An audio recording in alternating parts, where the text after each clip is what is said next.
I visited the house, but I would throw away everything that belonged to Grandma, so it's okay. Don't worry about it. My son's wife said. She wasn't the only one who was troublesome. Get out. This shabby accident property is more than enough for free. This is the house where Grandma passed away, isn't it? This is an unlucky house that will only become a debt. Even her parents shout together.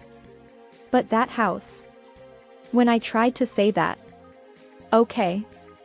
Okay. Please leave quickly. She was locked out with a sneer. I'm Camilla, 54 years old. My husband is David, 56 years old. My son Luke is in his second year of marriage. My son's wife is Ellie. She used to work for the same company as my son and retired when they got married. Luke has a transfer every 3 to 4 years due to work. I want to go with him, so it's difficult to decide when to quit, so I don't work. After getting married, Ellie became a housewife. The two of them rented an apartment relatively close to our house and lived there. A very smooth married life. Until then. Transfer has been decided. Luke called me. So? I thought it was about time. Where? It's a pretty far place. The land he mentioned was a distance that could be reached by Amtrak. So? When are you moving?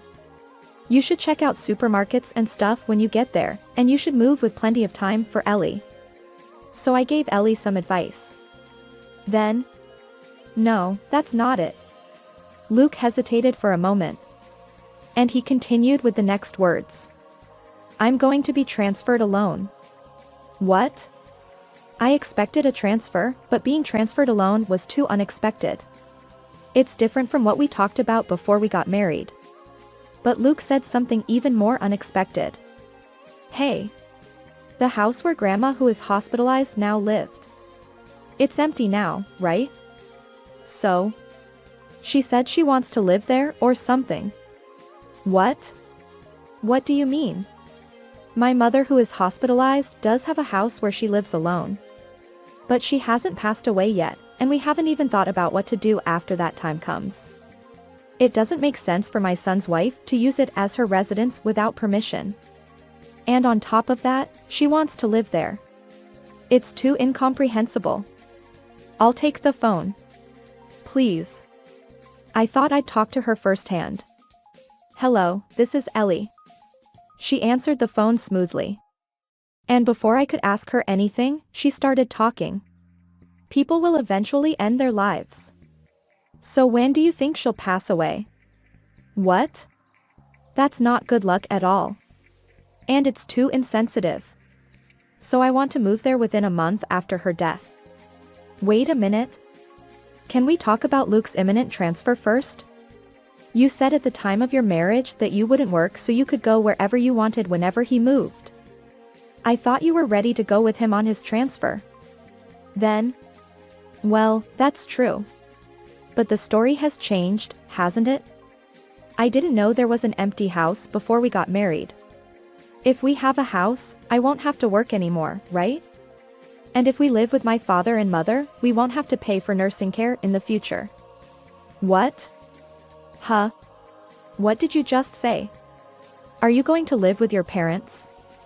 I threw questions at her in rapid succession.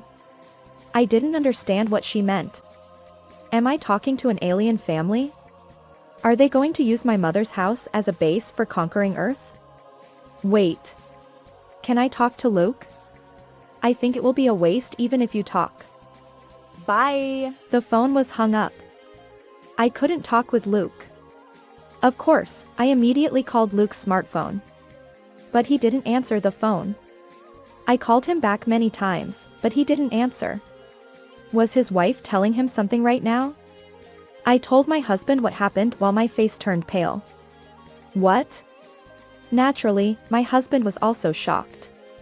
No. No. Wait a minute.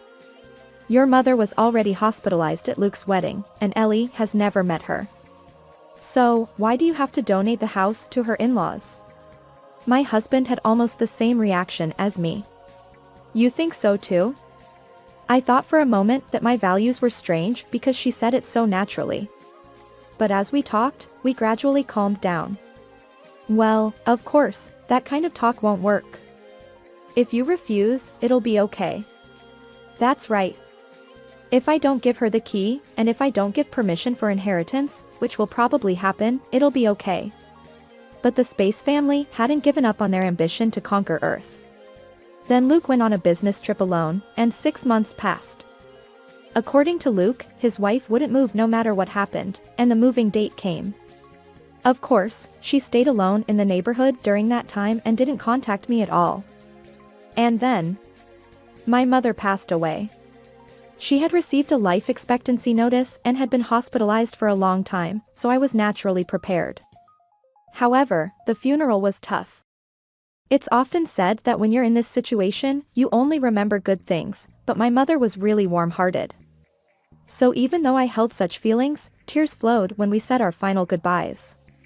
After finishing the funeral and seeing off our relatives who had come to visit us, Luke's family was the last to leave. However, at that very last moment when they were leaving. Well then, mother-in-law. I've been saying this for a while now, but can I have the key? She said it in such a natural tone as if it were obvious. What? It wasn't a story to ask in this situation. I couldn't believe my ears. Oh. Never mind. I'll get it myself. Huh? She didn't even wait for me to recover from my confusion. I saw it there on the day of our wedding greeting. She walked into the living room without permission and opened one of the small drawers in the corner. Then she took out a key with a plate that read Mother's House. I think it took less than 3 minutes for her to do all of these actions. Each action, opening a drawer without permission, taking it away as if it were obvious. Today was a funeral. Everything was unreasonable. Wait a minute. I couldn't help but raise my voice in protest. But Ellie ignored such voices and went back to the entrance as if nothing had happened. Luke. When I realized that my voice wouldn't reach her, I called out to Luke instead. Stop that wife of yours. My son. My son who had been stunned finally came back to his senses. Wait a minute. Luke rushed to the entrance in a hurry and scolded his wife. Then, go back to your business trip quickly? This is our story living in Chicago. Outsiders should keep quiet. She said something like that. Outsiders? That house is. You won't make it to your reserved Amtrak if you don't hurry up and take a taxi soon? Call a taxi quickly. Then she opened the door and left. The door closed. Luke stood still. I sat down exhaustedly. Never come again. My husband trembled with anger. Luke had work to do and had already reserved an Amtrak ticket, so he went back home on that day. 2 weeks later. I called my daughter-in-law frequently and even visited her as a last resort without contacting her. However, she didn't answer the phone, and even though she was clearly at home, she didn't answer the doorbell. I called from in front of her room. She came out only once.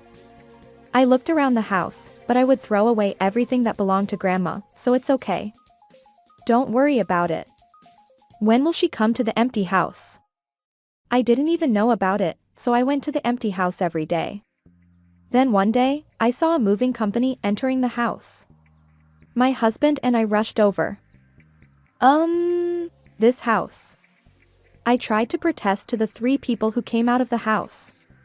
However, I was shouted at by my daughter-in-law's father. Get out. This shabby accident property is more than enough for free. Daughter-in-law's mother also said, this is the house where Grandma passed away, isn't it? This is an unlucky house that will only become a debt. It was hopeless. When I tried to say, but that house, I was pushed out of the gate by my daughter-in-law's father with his shoulder and told to leave quickly.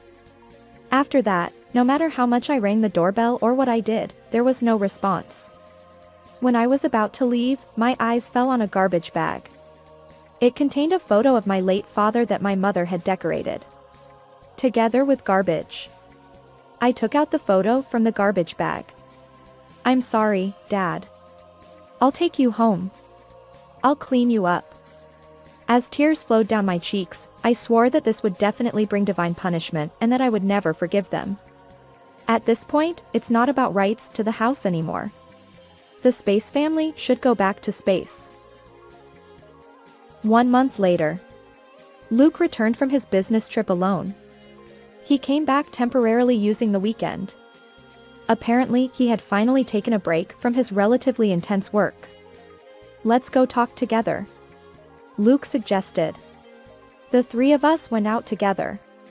There we saw a completely different appearance of my daughter-in-law, her father, and her mother who had driven me out when we met before. All three of them looked haggard and had sunken eyes.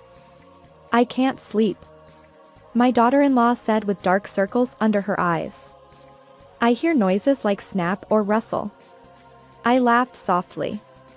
As expected. You said accident property yourself. If you throw away photos like that, well, you know.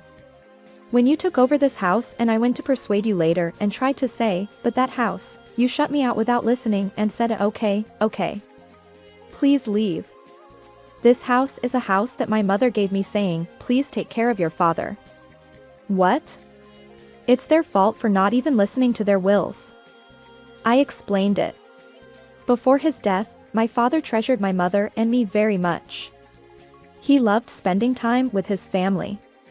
So, to make sure he wouldn't be lonely after his death, my mother would offer wine that he liked twice a day and talk to him. I did it for her when she was absent. But it's strange, isn't it? Maybe it's because of my father's personality that watched over us before he passed away. There were various things like if we did home gardening, we could harvest crops, the rabbit we kept lived a long time, and my mother could pass away peacefully without much suffering. But this time is different, isn't it? Of course, he would be angry if he was suddenly thrown out. What? As my daughter-in-law was about to say something like, there's no such thing as a curse, there was another snappy sound somewhere in the house. The three of them huddled together. It's not just the sound, there's a leak, and sometimes something crumbles with a rustling sound. It's too dangerous to sleep at night. Well, that must have really angered my father. I said leisurely. If it's such a haunted house, you should have told us. That's not something you should say after occupying it without permission.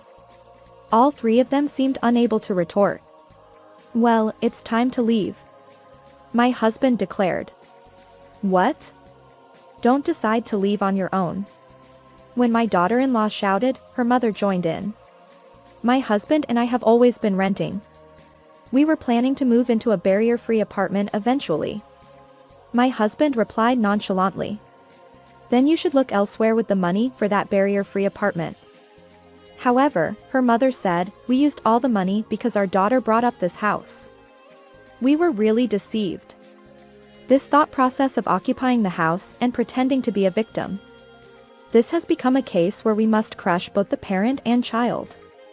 Then my husband said, but do you know that you messed up the interior of this house by yourselves? What? It was an unexpected point that they hadn't anticipated. The three of them exclaimed in surprise in unison. But after a momentary pause, Ellie regained her sanity and shouted. What? The photo?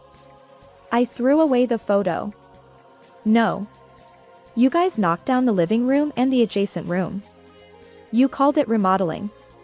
But isn't it better for the living room to be spacious? My daughter-in-law retorted. Rather than having many old rooms, it's better for 3 people to live together. Her father also joined in. 3 people? It's not 4. It's amazing that my son wasn't included at this point. My husband laughed and said, ha, ha, ha. The 3 of them looked at him with puzzled faces. My husband pointed to a certain place. You cut down the pillar. Oh. When he said that, I noticed where he was pointing. There was certainly a large pillar when I entered and exited. My husband began to speak. The construction company that entered this remodeling was an acquaintance of mine. It was Mr. Wilson. I also remembered the name of the person he was talking about. Actually, my husband's job is an exterior wall painter. He often gets work from Wilson Construction. The president of Wilson Construction is a one-man contractor and my husband's classmate. You guys told Mr. Wilson to cut the pillar because you wanted to remodel it here. When Mr. Wilson tried to say, but that pillar, he heard a condescending remark from you guys saying, yes, just listen to what the customer says, this construction company. Mr. Wilson was troubled and consulted me, so I replied, please respond as they say. You guys didn't listen, and you didn't listen to your wife's argument this time either. You should pay for your own mistakes. What? It was clear from their expressions that the price was too high. This house is old as you guys say. It's a house built with one pillar supporting it. It has lost its main pillar and is now supported by walls. Even if it doesn't collapse all at once like in a comedy, various parts will come loose eventually. Leave before it collapses. Even if you say that, we have nowhere else to go. You have a big sin for knowing and leaving it alone. Fix it with your own money. Luke suddenly intervened in the noisy argument. There's no reason to help others. What? My daughter-in-law shouted in a frenzy. Did I do something? Of course. It's a splendid crime called real estate invasion. And you damaged property by throwing away photos without permission. What? She shouted again at the words that could be answered immediately. My son answered. Of course. You guys lived in someone else's house without permission. Wait a minute, isn't that strange? I'm your wife. My daughter-in-law clung to her son with a half smile. But my son was cold. If this were my house, even if my spouse lived there without permission, it wouldn't be a crime. But this is in my mother's name that she inherited. If my mother sues, the police will move. My son continued. You called me an outsider even though I'm your family. If I weren't here, you wouldn't have any connection with this house in the first place. Even though it was a condition of our marriage for me to follow you on your business trip, you broke that too and lived in my mother's house without permission. But you don't seem to understand that. It's a difference in values. Divorce. This makes you outside. Leave by tomorrow. If you don't leave, I'll call the police. My daughter-in-law collapsed weakly. My son put green paper in front of her. Her father and mother were also stunned when they saw the green paper before hearing the words, call the police. In the end, as expected, my daughter-in-law and her parents left the empty house reluctantly. By the way, when a house makes a sound like a snap or a rustle, it's called a house ringing, which is a sound that occurs when wood swells or dries due to humidity and is not usually a supernatural phenomenon. After the divorce, my wife became an illegal resident and could no longer live in the neighborhood. My parents also spent all their money on overseas travel, so the three of us were wandering around. As for me, I put the photo I rescued that day at home and started praying with my mother's photo. Since then, I've felt like my houseplants are doing well and even my cactus has bloomed. Well, I don't know if it was a small blessing or just a coincidence, but I interpreted it as my mother and father watching over me, which was very much appreciated. In the end, that land became a parking lot. Now, due to its location near the station, there are many people coming and going. And then, a few years later, my son got remarried. This time, it seems that his new wife will accompany him on his transfer. It's tough to move around and rebuild relationships with people. But if I can offer souvenirs from various places, my ancestors can eat local sweets from different places and will be happy. As she offered wine to the photo, his new wife murmured, "We'll come again with the three of us next time." Huh? I immediately caught that little word and asked again. Well, that's what I mean.